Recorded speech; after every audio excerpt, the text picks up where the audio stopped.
श्री रामकृष्ण भक्त मालिका स्वामी ब्रह्मानंद द्वितीय भाग। जय ठाकुर जय मां। यद्यपि ठाकुर स्वयं अवसर विशेष पर राखाल पर कुछ नियंत्रण करते या उन्हें सावधान कर देते, पर यदि कोई दूसरा राखाल से कोई कठोर बात कहे तो यह उन्हें बिल्कुल सहन नहीं होता था।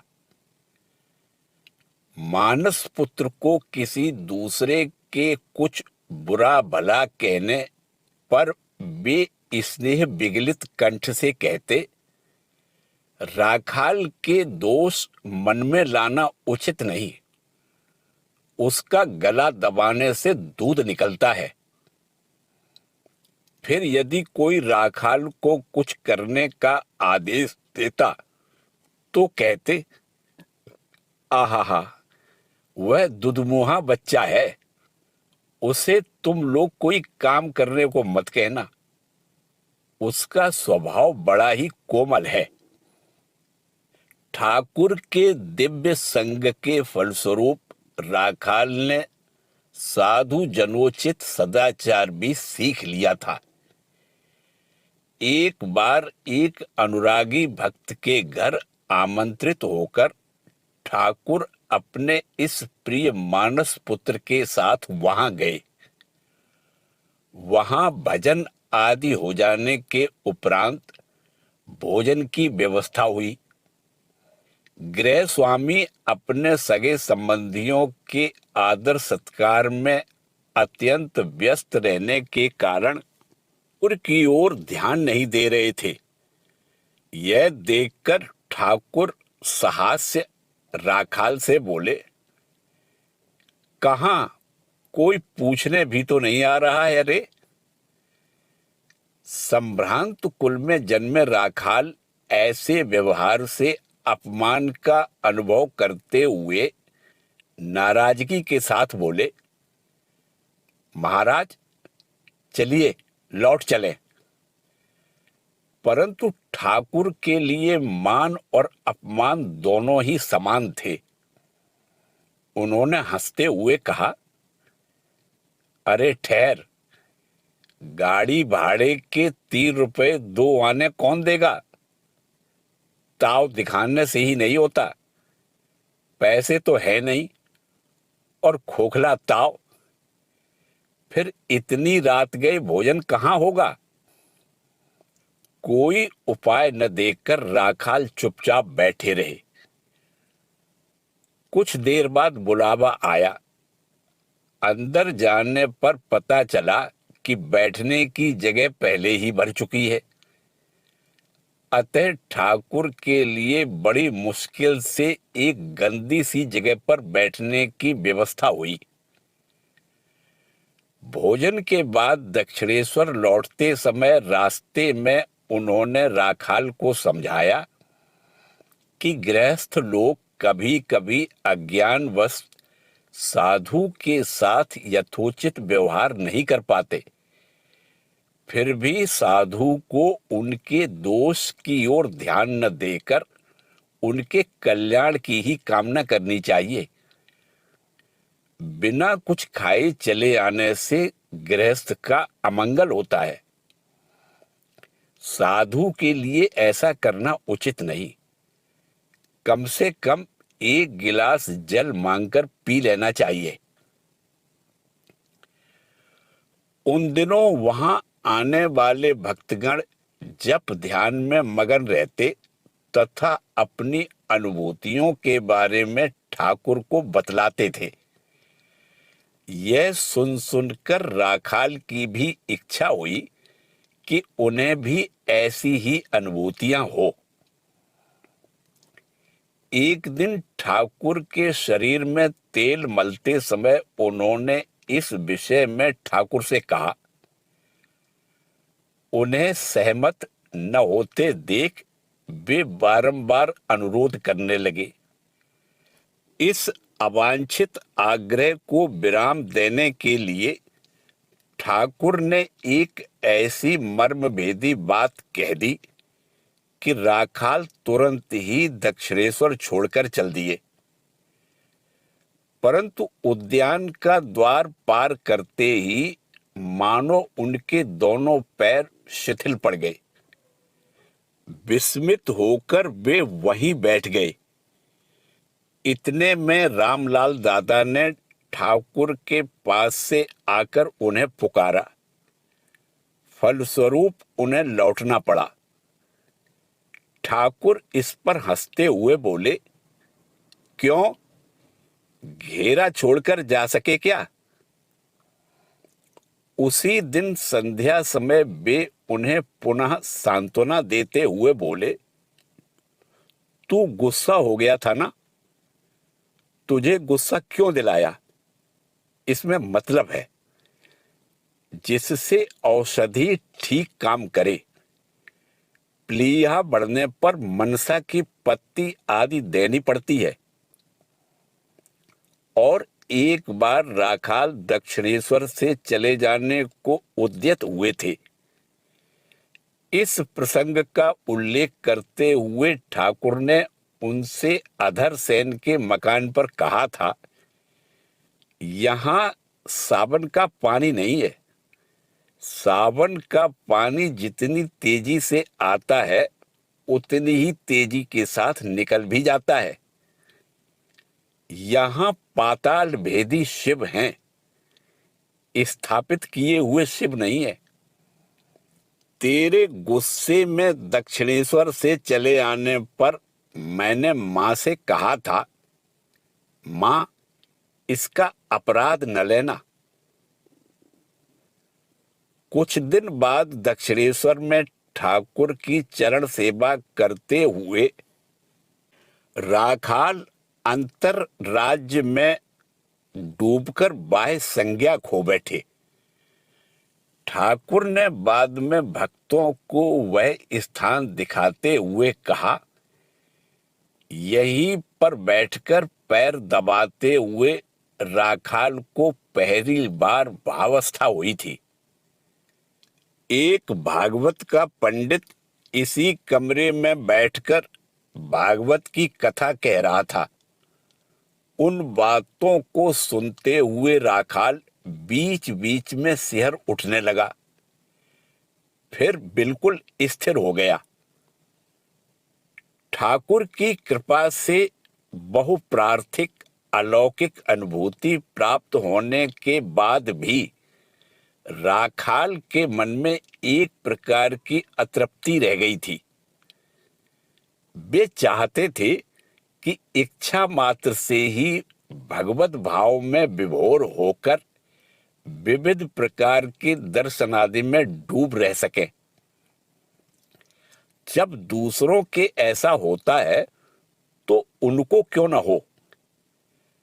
अतः एक दिन उन्होंने ठाकुर से कहा, कहां, मुझे तो उन लोगों के समान कोई दर्शन आदि होते ही नहीं।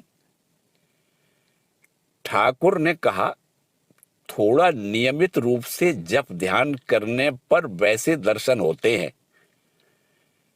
ठाकुर की बात सुनकर राखाल साधना में लग गए,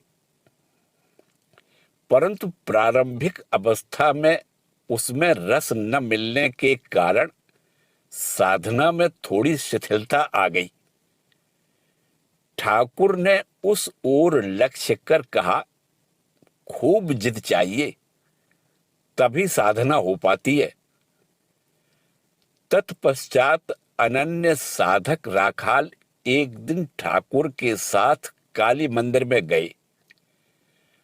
मंदिर के गर्भ मंदिर में बैठ जाने पर स्वयं सभा मंडप में बैठकर जप करते हुए उन्होंने देखा कि गर्भ मंदिर एक दिव्य ज्योति से आलोकित हो उठा है और धीरे धीरे वह स्निग्ध ज्योति मंदिर के द्वार से निकलकर उन्हीं की ओर बढ़ी चली आ रही है।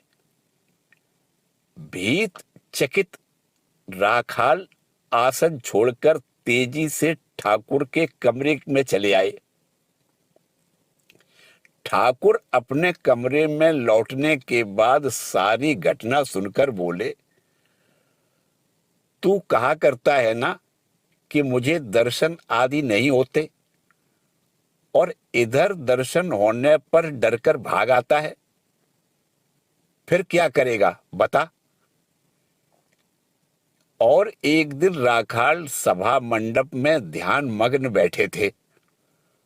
उसी समय ठाकुर ने आकर कहा, यह ले अपना मंत्र और यह देख अपना इष्ट। सचमुच ही राखाल उसी क्षण मंत्र तथा इष्ट मूर्ति के दर्शन पाकर आनंद सागर में उतराने लगे। और एक दिन बहुत प्रयास करने पर भी अपने मन को एकाग्र कर पाने में असफल हो राखाल विषण होकर अपने दुर्भाग्य के लिए स्वयं को धिक्कारते हुए आसन से उठ खड़े हुए। ठीक उसी समय ठाकुर वहां आए और उनसे एकदम आसन से उठ खड़े होने का कारण पूछा। सब सुन लेने के बाद धीरे धीरे कुछ बोलते हुए उन्होंने राखाल की जिह्वा पर 3 रेखाएं खींच दी। साथ ही राखाल के हृदय में शांति का निर्झर प्रवाहित होने लगा। साधना में तन्मय राखाल की क्रमशः ऐसी अवस्था हो गई कि वे दैनंदिन कार्यों की ओर भी ध्यान नहीं दे पाते थे। यह देख ठाकुर ने कहा था, राखाल की ऐसी अवस्था होती जा रही है कि अब वह मेरी सेवा नहीं कर पाता है, बल्कि मुझे ही उसे जल देना पड़ता है। संसार के प्रति उनका वैराग्य तब इतने उच्च स्तर तक पहुंच चुका था कि वे ठाकुर से कहा करते, संसार मुझे नीरस लगता है, कभी कभी तुम भी मुझे अच्छे नहीं लगते। देखते ही देखते 3 वर्ष बीत गए। उन दिनों राखाल को प्रायः बुखार आ जाया करता, अतः इच्छा न होने पर भी उन्हें बीच बीच में कलकत्ता जाकर रहना पड़ता था। परंतु वे पितृगृह न जाकर बलराम मंदिर या अधर सेन के यहाँ रहा करते। उस समय उनके चित्त में एक हलचल चल रही थी। इस विषय में ठाकुर ने कहा था, उन दिनों राखाल के मन में बच्चों जैसा कुछ ईर्ष्या का भी भाव था। इस कारण कभी कभी मेरे मन में उसके बारे में कुछ भय होता था कि मां जगदम्बा जिन लोगों को यहाँ लाती है, उनसे ईर्ष्या करने के फलस्वरूप कहीं इसका अमंगल न हो। नवागत लोग ठाकुर के स्नेह भाजन हो, यह राखाल को कुछ असहसा होता था। जब यह परिस्थिति चल रही थी, उन्हीं दिनों ठाकुर ने भाव दृष्टि से देखा कि मां मानो राखाल को हटाए ले रही है। वे चौंक उठे और व्याकुलता पूर्वक तुरंत मां से प्रार्थना करने लगे, मां, उसे हृदय के समान न हटा। मां, वह बच्चा है, नासमझ है, इसीलिए कभी कभी अभिमान कर बैठता है। यदि अपने कार्य के लिए तू उसे कुछ दिन के लिए हटाए तो उसे अच्छी जगह आनंद पूर्वक रखना। जो हो, कलकत्ते में भक्तों के यहाँ राखाल ने थोड़े दिन आनंद पूर्वक बिताए, परंतु आरोग्य लाभ के सारे प्रयास व्यर्थ सिद्ध हुए। ठीक उसी समय बलराम बाबू वृंदावन जा रहे थे। उन्होंने राखाल को साथ ले जाने की इच्छा व्यक्त की और ठाकुर ने पूर्ण हृदय से उसका अनुमोदन किया। तदंतर सितंबर 1884 ईस्वी के प्रारंभ में राखाल ब्रजधाम पहुंचे। सौंदर्यपूर्ण एवं भाव गंभीर ब्रजधाम में राखाल ने विशेष आनंद का अनुभव किया। यही श्री कृष्ण की लीला स्थली वृंदावन है और यही वह यमुना पुलीन है। यहाँ कुंज कुंज में मोर मोरनी नृत्य करते घूम रहे हैं। इस नैसर्गिक सुषमा के बीच राखाल का मन एवं स्वास्थ्य पहले पहल तो अच्छा ही रहा, परंतु कुछ दिन बाद उन्हें पुनः बुखार आने लगा। समाचार मिलने पर श्री रामकृष्ण देव ने चिंतित होकर कहा, राखाल सचमुच ही ब्रज का राखाल है, जो जहां से आकर देह धारण करता है उसके वहां जाने पर प्रायः शरीर छूट जाता है। इसीलिए उन्होंने व्याकुलता पूर्वक मां से कहा, मां अब क्या होगा, उसे अच्छा कर दे। वह घर बार सब छोड़कर मुझ पर निर्भर हुआ है। मां ने ठाकुर की प्रार्थना सुनी। 3 महीने बाद पहले से कुछ उन्नत स्वास्थ्य लेकर राखाल वृंदावन से लौटे और ठाकुर की सेवा में लग गए। परंतु संयोगवश 1 महीने बाद ही वे पुनः बीमार पड़ने लगे। ठाकुर भी तब सर्दी तथा गले के रोग से पीड़ित थे। राखाल जानते थे कि ठाकुर सदैव उनके बारे में चिंतित रहा करते हैं, अतः उनके अस्वस्थ होकर दक्षिणेश्वर में रहने से ठाकुर की चिंता में वृथा ही वृद्धि होगी। यह सोचकर कि ठाकुर की चिंता न बढ़े, उनसे अपने मन का विचार बताए बिना ही वे घर चले आए और पूर्ण आरोग्य की आशा में वहीं रह गए। हम पहले कह आए हैं कि राखाल के घर जाने की इच्छा न होने पर भी ठाकुर बीच बीच में उन्हें घर भेज देते और शावक को कोई ले जाए तो पक्षिणी जैसे व्याकुल होती है, उसी प्रकार व्याकुल हो छटपटाते हुए दिन काटते। प्रारंभ में राखाल घर जाने में आपत्ति प्रकट करते थे, पर धीरे धीरे उनकी घर आने जाने तथा वहां ठहरने की अवधि बढ़ने लगी और विश्वेश्वरी देवी के साथ भी उनका व्यवहार बहुत कुछ स्वाभाविक सा होने लगा। ठाकुर ने कहा था, मैं ही उसे उसकी पत्नी के पास भेज दिया करता था, थोड़ा सा भोग बाकी रह गया था। राखाल का सहज व्यवहार देखकर परिवार के लोग भी आश्वस्त हुए और उन्हें किसी कार्य में लगाने का प्रयास करने लगे। राखाल के यह बात ठाकुर को बतलाने पर उन्होंने कहा था, बल्कि मैं यह सुनना पसंद करूंगा कि तूने ईश्वर के लिए गंगा में कूदकर प्राण दे दिए, पर यह सुनने को न मिले कि तू किसी का दासत्व या नौकरी करता है। लेकिन नाते रिश्तेदार भला कहाँ छोड़ने वाले थे। उन लोगों ने युक्ति दिखाई और अपने लिए न सही पर पत्नी के लिए तो धनोपार्जन करना ही चाहिए, उसके प्रति भी तो कुछ कर्तव्य होता है ना।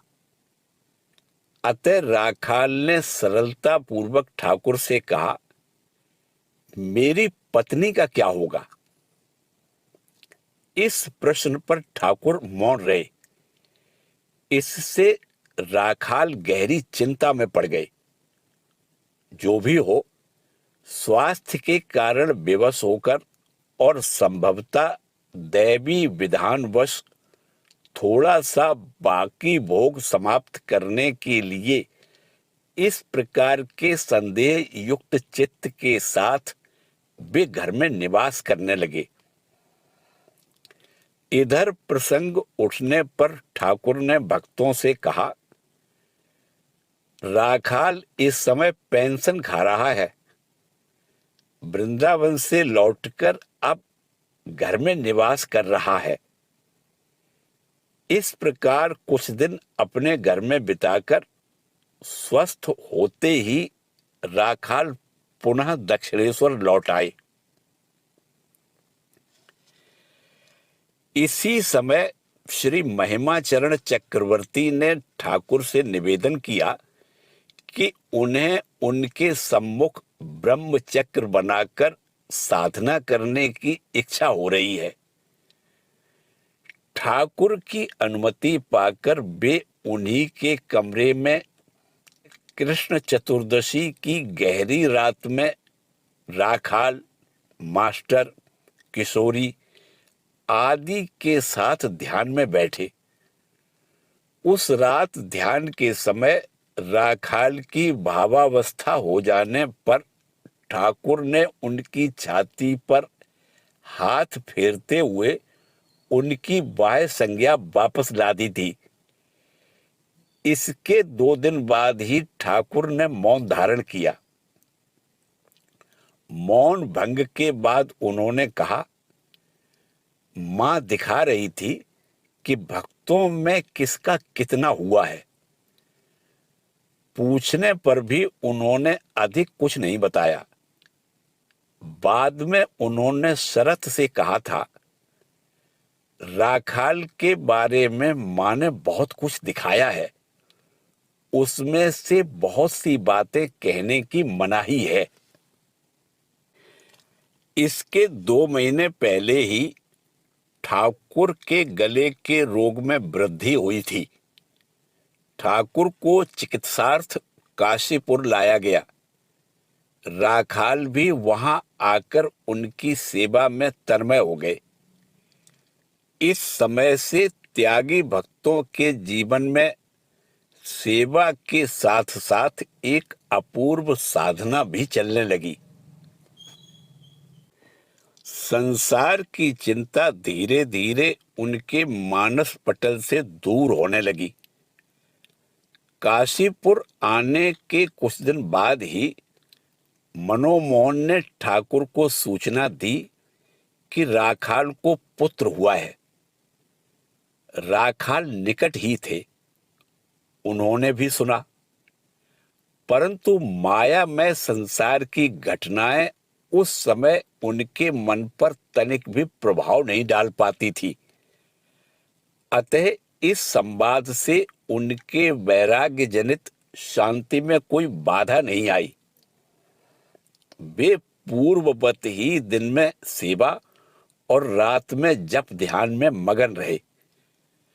ठाकुर ने इस ओर लक्ष्य कर कहा था, राखाल आदि ने अब समझ लिया है कि क्या अच्छा है और क्या बुरा, क्या सत्य है और क्या मिथ्या। पत्नी है, पुत्र भी है, पर वह समझ गया है कि वह सब मिथ्या है, अनित्य है। राखाल आदि संसार में लिप्त नहीं होंगे।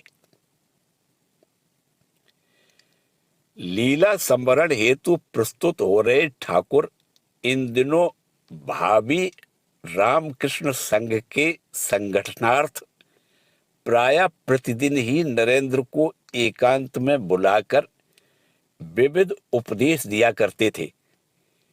एक दिन उन्होंने कहा, राखाल की राजबुद्धि है, वह चाहे तो एक बड़ा राज्य चला सकता है।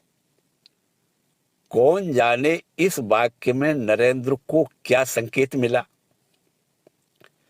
बाद में एक दिन उन्होंने गुरु भाइयों से कहा, आज से हम लोग राखाल को राजा कहकर पुकारेंगे।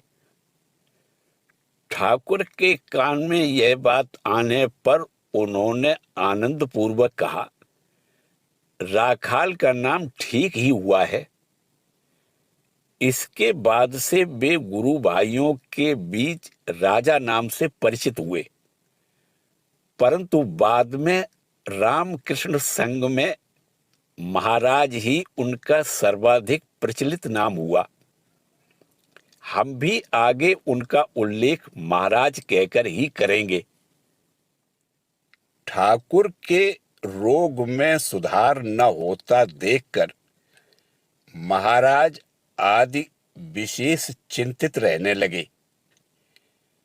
फिर भी वे हृदय में आशा का पोषण कर रहे थे। परंतु एक दिन ठाकुर नरेंद्र तथा राखाल के मुख पर स्नेह पूर्वक हाथ फेरते फेरते उनका भ्रम दूर करते हुए स्नेह विगलित स्वर में कहने लगे, यह शरीर कुछ दिन और रहता तो लोगों में चैतन्य होता, पर वह नहीं रखेगी। सरल मूर्ख देखकर सभी आ पकड़ते हैं। सरल मूर्ख कहीं सप न दे डाले। एक तो वैसे ही कलिकाल में जप ध्यान नहीं है। सुनते ही राखाल मर्म भेदी करुण स्वर से अनुरोध करते हुए बोले, आप कहिए कि आपका शरीर रहे। माता की इच्छा से चालित निर्विकार ठाकुर ने केवल इतना ही कहा, जैसी ईश्वर की इच्छा। विश्वास के टूट जाने पर भी आशा नहीं छूटती और भक्तगण प्रभु सेवा से कभी विरत नहीं होते। उपरोक्त घटना के बाद भी महाराज पूरे जी जान से ठाकुर की सेवा में लगे रहे। यहाँ तक कि साधना के प्रबल आकर्षण से गुरु भाइयों के तीर्थ यात्रा एवं तपस्या आदि के लिए निकल पड़ने पर भी वे स्थिर भाव से काशीपुर में ही रहे। इन दिनों ठाकुर युवक भक्तों को भिक्षा मांगने भेजा करते थे। वे कहते थे, भिक्षा का अन्न शुद्ध होता है। एक दिन लाटू और महाराज भिक्षाटन को चले। निकलते समय ठाकुर ने कहा, कोई गाली देगा तो कोई आशीर्वाद देगा, फिर शायद कोई पैसे भी दे। तुम सब कुछ स्वीकार करना। उनके लौट आने पर भिक्षा में प्राप्त वस्तुएं उनसे पकवाकर उन्होंने स्वयं ही उस अन्न को चखा। काशीपुर की एक घटना से महाराज की तत्कालीन उदार मनोवृत्ति का परिचय मिलता है। एक पगली दक्षिणेश्वर में ठाकुर के पास आया जाया करती थी। काशीपुर में भी उसका उपद्रव शुरू होने पर निरंजन आदि भक्तों ने उसका ऊपर ठाकुर के पास जाना बंद कर दिया, परंतु वह नहीं मानती थी। एक दिन शशि ठाकुर के सामने ही महाराज से कहने लगे, इस बार पगली यदि आए तो उसे धक्के देकर निकाल देना होगा। अहेतुक कृपा सिंधु ठाकुर ने तुरंत ही संकेत से कहा, नहीं नहीं, वह आएगी और देखकर चली जाएगी। महाराज का भी मनोभाव यही था कि जैसे भी हो पगली ठाकुर का ही तो चिंतन कर रही है, अतः हम नाराज क्यों हों। परंतु ऐसी युक्तियों में अविश्वासी शशि बोले, परंतु बीमारी के समय ऐसा उपद्रव क्यों। महाराज ने करुणाद्र चित्त से उत्तर दिया, उपद्रव तो सभी करते हैं, सभी लोग क्या शुद्ध होकर उनके पास आए हैं। क्या हम लोग उन्हें कष्ट नहीं देते।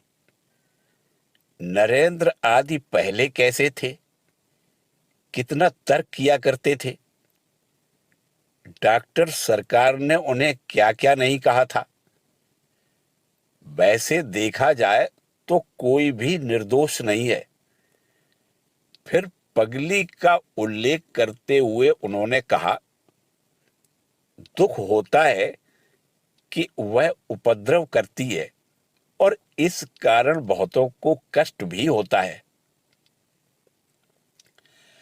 अंत में श्री रामकृष्ण देव ने लीला संवरण किया। आज महाराज के हृदय में पिता की संपत्ति, युवा पत्नी, नन्हा सा पुत्र कोई भी स्थान नहीं पा सका।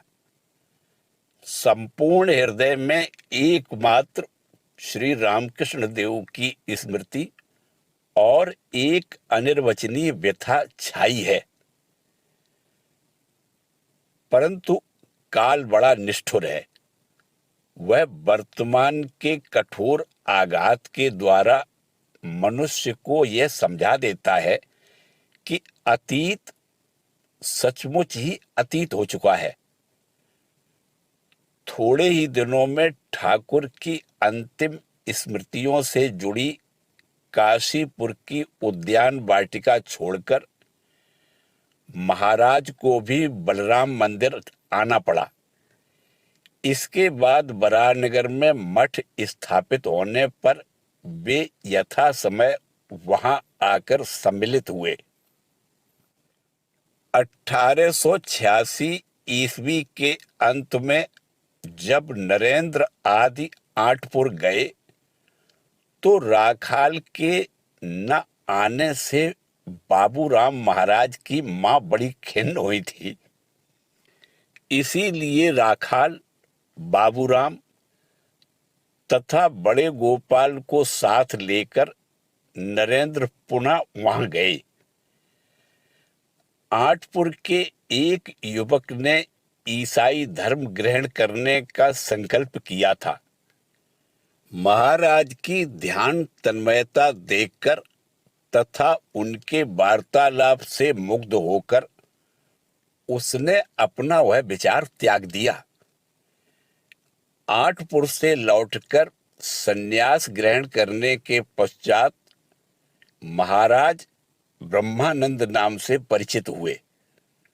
उनका संन्यास बाह्य आडंबर मात्र नहीं था, वह अंतर के वैराग्योज्वल गैरिक वस्त्र की ही बाह्य अभिव्यक्ति थी। इसका प्रमाण उस समय मिला जब बराहनगर में एक दिन उनके पिताजी आए थे। आनंद मोहन बीच बीच में मठ आकर पुत्र को घर ले जाने का प्रयास करते थे। महाराज ठाकुर के उपदेश का स्मरण करते हुए पिताजी के प्रति समुचित सम्मान तथा प्रेम दिखाते थे, परंतु घर नहीं जाते थे। इस पर भी पिता पीछा नहीं छोड़ते थे। अंत में एक दिन महाराज ने विनम्र परंतु स्पष्ट शब्दों में कह दिया, आप लोग कष्ट करके क्यों आते हैं, मैं यहां आनंद में हूं। अब आशीर्वाद दीजिए कि आप लोग मुझे भूल जाएं और मैं भी आप लोगों को भूल जाऊं। वे सचमुच ही सांसारिक संबंध भूल चुके थे। क्योंकि इसी समय एक दिन अकस्मात उनकी पत्नी का देहांत हो गया, परंतु वे अविचल रहे। यही नहीं, कुछ वर्ष बाद 20 अप्रैल 1896 ईस्वी को अपने इकलौते 10 साल के पुत्र सत्यानंद की मृत्यु का संवाद पाकर भी वे मेरु के समान अचल, अटल एवं निर्विकार रहे। बराहनगर मठ में वैराग्य की अग्नि निरंतर प्रज्वलित रहने पर भी महाराज के मन में बारंबार यह विचार उठने लगा कि ठाकुर के तिरोभाव के बाद अनेक लोगों के साथ विविध कार्यों तथा वार्तालाप में लिप्त रहना पड़ता है, जो चित्त विक्षेप का कारण है। अतः उन्होंने नेता एवं ज्येष्ठ भ्राता के समान नरेंद्रनाथ से एक दिन एकांत में कहा, यहां रहकर तो कुछ भी नहीं हुआ। ठाकुर ने जो भगवत दर्शन की बात कही थी वह कहाँ हुआ। गुरु भाई को मौन देखकर महाराज ने पुनः कहा, चलो नर्मदा की ओर निकल पड़े। इस पर नेता ने उत्तर दिया, निकलकर क्या होगा? ज्ञान क्या इससे होता है जो तूने ज्ञान की इतनी रट लगा दी है? महाराज बोले, मुक्ति और उसकी साधना नामक पुस्तक में है कि सन्यासियों को एक ही स्थान पर नहीं रहना चाहिए। नरेंद्र चुप रहे, क्योंकि यही तो भारत की प्राचीन परंपरा है। सन्यासी निर्जन में रहकर भगवत चिंतन करे। नवीन कार्य प्रणाली का विचार यद्यपि उनके मन में जन्म ले चुका था, फिर भी स्पष्ट आकार धारण नहीं कर सका था और सनातन श्रद्धा के अनुसार उनका मन भी तब तीर्थ दर्शन तथा निर्जन वास आदि के लिए व्याकुल था। किंतु उत्तर देने में असमर्थ होने पर भी नरेंद्र ने ठाकुर के दुलारे राखाल को उस समय इधर उधर नहीं जाने दिया। बाद में 1887 ईस्वी के नवंबर में माताजी श्री शारदा देवी के नीलांचल जाते समय राखाल भी सबकी सम्मति से उनके साथ गए। नीलांचल में माता जी अग्रहायण से फाल्गुन तथा बलराम बाबू के क्षेत्रवासी नामक मकान में रही। ब्रह्मानंद आदि अन्यत्र रहकर भिक्षा द्वारा निर्वाह करते हुए जगन्नाथ दर्शन तथा जप ध्यान आदि में समय बिताने लगे।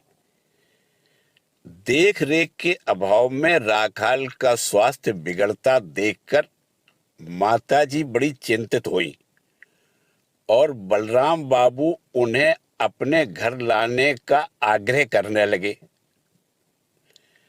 राखाल समझ गए कि ऐसी परिस्थिति में उनके लिए स्वच्छंद रूप से आहार विहार व तपस्या आदि करना संभव नहीं होगा।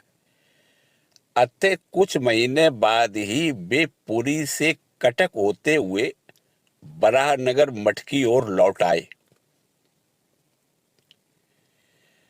महाराज की निर्जन में रहकर तपस्या करने की आकांक्षा अतृप्त होकर निवृत्त नहीं हुई। वह उनके हृदय में अंतः सलिला फल्गु नदी की तरह भीतर ही भीतर प्रवाहित होती हुई अभिव्यक्ति का अवसर ढूंढने लगी। 1889 ईस्वी के दिसंबर में उन्होंने उत्तराखंड की यात्रा की। विवेकानंद ने सहचर के रूप में उनके साथ सुबोधानंद को भी भेजा। वैद्यनाथ के दर्शन कर महाराज और सुबोधानंद वाराणसी धाम पहुंचे। वहां पर पिशाच मोचन मोहल्ले में प्रमोदा दास बाबू के एक निर्जन उद्यान भवन में रहकर छत्र से भिक्षा करते हुए वे तपस्या मग्न हुए। इस प्रकार माघ मास तक वहां रहकर महाराज तथा सुबोधानंद एक अन्य बंगाली परिव्राजक के साथ नर्मदा तीर्थ की ओर चले। नर्मदा के तट पर महाराज लगातार 6 दिन तक अतीन्द्रिय भाव में निमग्न रहते हुए बाह्य संज्ञा शून्य हो गए। फिर पंचवटी आदि प्राचीन एवं पुनीत तीर्थों के दर्शन कर तथा उन स्थानों में कुछ काल जप ध्यान आदि में बिताकर वे बंबई होते हुए द्वारका धाम पहुंचे। इस यात्रा काल में तथा सौराष्ट्र भ्रमण के समय महाराज का अपरिग्रह तथा उनकी निस्पृहा देखकर विस्मित हो जाना पड़ता है। बंबई नगर में श्री रामकृष्ण देव के परम भक्त कालीपद घोष ने उन लोगों को अपने घर ले जाने की इच्छा व्यक्त की, परंतु महाराज ने उसे अस्वीकार कर दिया। मुंबा देवी मंदिर में संलग्न एक निर्जन स्थान में लगभग 7-8 दिन तक रहकर वे द्वारका जाने वाले जहाज पर चढ़े। यात्रा काल में उनका तेज पुंज लावण्यमय ध्यान गंभीर व्यक्तित्व देखकर एक भाटिया व्यापारी ने तीर्थ दर्शन के लिए उन्हें कुछ धन देने की इच्छा व्यक्त की, पर महाराज ने उसे स्वीकार नहीं किया। अंत में सेठ जी ने 3 टिकट खरीदकर सुबोधानंद के हाथ में सौंप दिए। द्वारका धाम में तीर्थयात्रीगण पूर्ण तोया गोमती के जल में स्नान किया करते हैं। इसके लिए प्रत्येक यात्री से राज्य सरकार कर के रूप में 2 रुपए लिया करती थी। अकिंचन स्वामी ब्रह्मानंद आदि से कर मांगने पर वे निराश होकर लौटने लगे। यह देख एक व्यवसायी उन्हें आवश्यक धन देने को प्रस्तुत हो गए, पर महाराज ने उन्हें मना करते हुए कहा, गोमती नदी में स्नान करने की अपेक्षा तीर्थराज समुद्र में स्नान करना अधिक पुण्यप्रद है। वृथा धन व्यय करने की आवश्यकता नहीं। हम लोग बेटपुरी संगम पर समुद्र स्नान करेंगे। सेठ जी ब्रह्मानंद महाराज की सार गर्भित वाणी सुनकर अत्यंत प्रभावित हुए। उन्होंने उन सबको अपने घर ले जाकर 3 दिन तक उनकी सेवा की तथा सभी को भगवद गीता की एक प्रति भेंट की। उन्होंने उन लोगों की तीर्थ यात्रा में सुविधा की दृष्टि से विभिन्न स्थानों के लिए पत्र भी देने की इच्छा व्यक्त की, परंतु महाराज ने उसे अस्वीकार करते हुए इतना ही कहा, मुझे किसी भी वस्तु का अभाव या आवश्यकता नहीं है। साधु सन्यासी के ईश्वर ही एकमात्र आश्रय एवं भरोसा है। तत्पश्चात सेठ जी ने धन देने का प्रस्ताव रखा, पर उसे भी अस्वीकार करके पैदल 7 कोस चलकर ब्रह्मानंद साथियों के साथ बेट द्वारका पहुंचे। फिर स्नान तथा मंदिर आदि में दर्शन करने के पश्चात उन्होंने सुबोधानंद को भिक्षार्थ धर्मशाला में भेजा। धर्मशाला के अध्यक्ष भिक्षा में देने के लिए बादाम रखा करते थे। भिक्षा में प्राप्त कुछ सेर बादाम लेकर सुबोधानंद महाराज के सम्मुख खड़े हुए। बादाम का परिमाण देखकर महाराज ने पूछा, इतने बादाम किसने दिए? धर्मशाला के अध्यक्ष ने। महाराज बोले, हमारे लिए 2 छटाक रखकर शेष लौटा आओ। सुबोधानंद दोनों ओर से संकट में पड़े।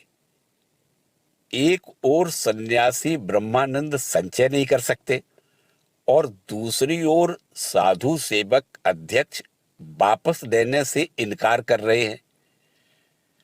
अंत में महाराज की व्यवस्था के अनुसार 2 छटाक बादाम रखकर शेष निर्धनों में बांट दिया गया।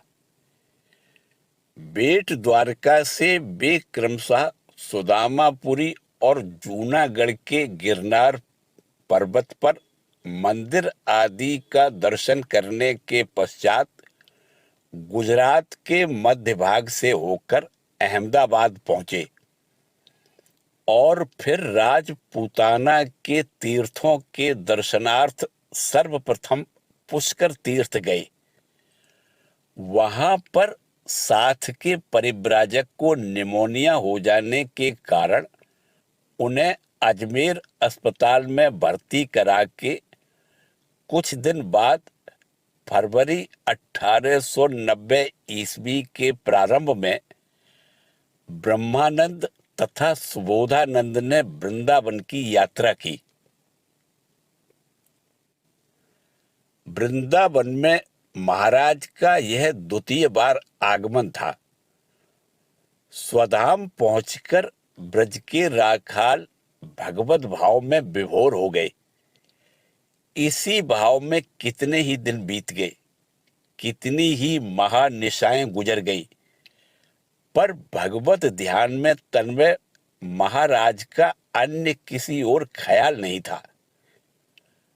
सुबोधानंद द्वारा लाया हुआ भिक्षान्न किसी दिन वे ग्रहण करते और किसी दिन वह वैसे ही पड़ा रह जाता। किसी दिन मंदिर में जाकर भाव विभोर हो अपलक दृष्टि से श्री विग्रह के दर्शन करते रहते, तो किसी दिन समाधि में डूबकर बाह्य ज्ञान खो बैठते। इन दिनों विजय कृष्ण गोस्वामी वृंदावन में ही थे। महाराज की कठोर तपस्या की बात उनके कानों में पड़ने पर एक दिन वे उनके समीप आए और पूछा, श्री रामकृष्ण देव ने तो आपको सभी प्रकार के साधन, भजन, अनुभूतियां एवं दर्शन आदि प्रदान किए हैं, फिर अभी आप यह कठोर साधना क्यों कर रहे हैं? महाराज ने मृदु स्वर से उत्तर दिया, उनकी कृपा से जो सब अनुभूतियां एवं दर्शन हुए हैं उन्हीं को अब स्वायत्त करने का प्रयास कर रहा हूं। गोसाई जी ने इस उत्तर का क्या अर्थ ग्रहण किया यह तो पता नहीं, परंतु रामकृष्ण संघ के इतिहास के अध्येता हैं, उनकी दृष्टि में इस प्रकार की तपस्या में गूढ़ अर्थ निहित है। संघ की आध्यात्म चेतना को सदा सक्रिय बनाए रखने के लिए संघ के मर्म स्थल में एक ऐसे शक्ति केंद्र की प्रतिष्ठा अनिवार्य थी जिससे कर्म व्यस्त अन्य सभी आधार आवश्यकतानुरूप स्वयं को पूर्ण करते हुए रामकृष्ण की भावधारा को अबाधित रख सके। इसी बीच एक बार महाराज के बुखार का संवाद पाकर गोसाई जी तुरंत उन्हें देखने आए।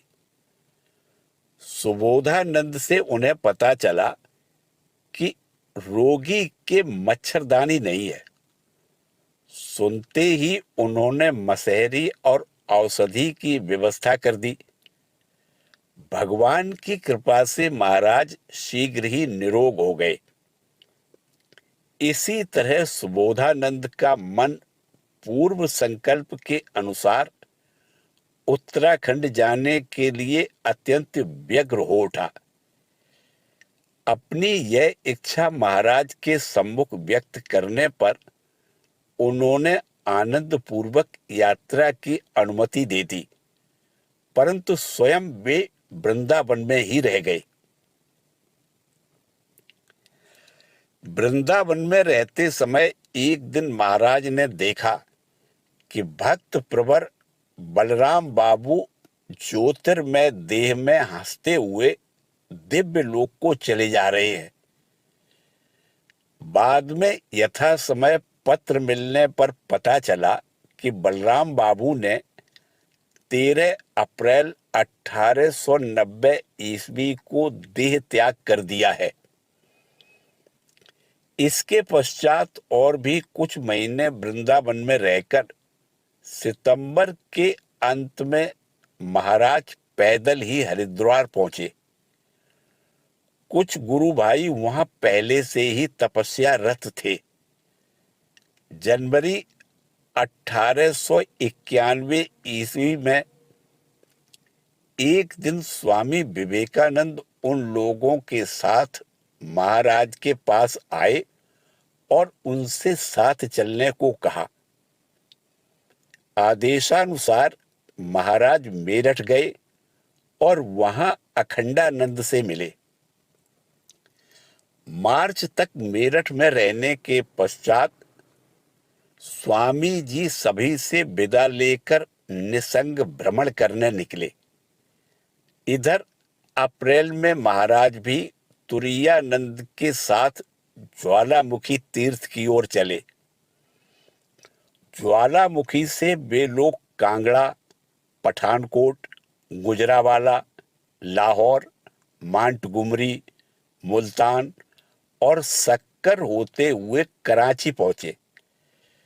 कराची से जहाज द्वारा बंबई पहुंचने पर उनका स्वामी विवेकानंद से पुनर्मिलन हुआ।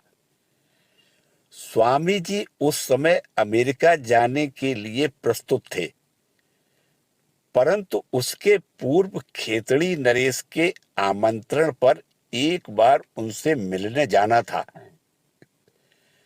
महाराज तुरायानंद भी उनके साथ गए और आबू रोड स्टेशन पर उतरकर आबू पर्वत पहुंचे। स्वामी जी के खेतड़ी से बंबई लौटते समय वे आबू रोड आकर पुनः स्वामी जी से थोड़ी देर के लिए मिले। इसके बाद कुछ दिन आबू पर्वत पर व्यतीत करने के बाद वे उतरकर आबू रोड आए। महाराज के आह्वान पर अखंडानंद बंबई से वहां आए। फिर तीनों अजमेर होते हुए जयपुर गए। जयपुर में एक महीना बिताने के बाद अखंडानंद राजपूताना भ्रमण के लिए निकले तथा महाराज तुरायानंद के साथ वृंदावन चले गए। वृंदावन पहुंचकर दोनों गुरु भाई दिव्य भाव में विभोर रहने लगे। एक दिन तुरायानंद ने कहा, आज भिक्षा मांगने नहीं निकलूंगा, देखूं क्या राधा रानी उपवासी ही रखती हैं। ध्यान निमग्न दोनों गुरु भाइयों का एक दिन तथा एक रात कैसे बीत गई, कुछ होश ही नहीं था। दूसरे दिन एक तीर्थयात्री बिना मांगे ही यथेष्ट खाद्य पदार्थ दे गया। वृंदावन से वे लोग पैदल ही नंदग्राम, बरसाना, राधा कुंड, श्याम कुंड, गिरि गोवर्धन आदि के दर्शन करते हुए कुसुम सरोवर पहुंचे और उस स्थान को तपस्या के अनुकूल देखकर वहीं रह गए। हम कह सकते हैं कि इस काल के कठोर जीवन का पूर्ण इतिहास हमें विदित नहीं है। दूसरे अवसरों का भी हमें भला कितना हाल विदित है। भाव में ठाकुर के मानस पुत्र के विभिन्न तीर्थादि में जो सारी साधनाएं, दर्शन एवं अनुभूतियां हुई थी, उनमें से कितनी हम इस छोटे से प्रबंध में दे सकेंगे और फिर भाषा के माध्यम से भला कितना व्यक्त किया जा सकता है। महाराज प्रायः कहा करते थे, निर्विकल्प समाधि के बाद ही धार्मिक जीवन का प्रारंभ होता है। जो निर्विकल्प समाधि अनेक जन्मों की साधना के पश्चात कदाचित किसी के भाग्य में जुटती है, उसमें प्रतिष्ठित होकर और उसकी परवर्ती अनुभूति संपदाओं से भूषित रहकर जिन्होंने अनेक भक्तों का धर्म पथ में मार्गदर्शन किया था, उनके आध्यात्मिक जीवन का अत्यंत स्थूल आभास मात्र देना ही हमारे लिए संभव है। वीडियो देखने के लिए धन्यवाद। जय ठाकुर, जय मां।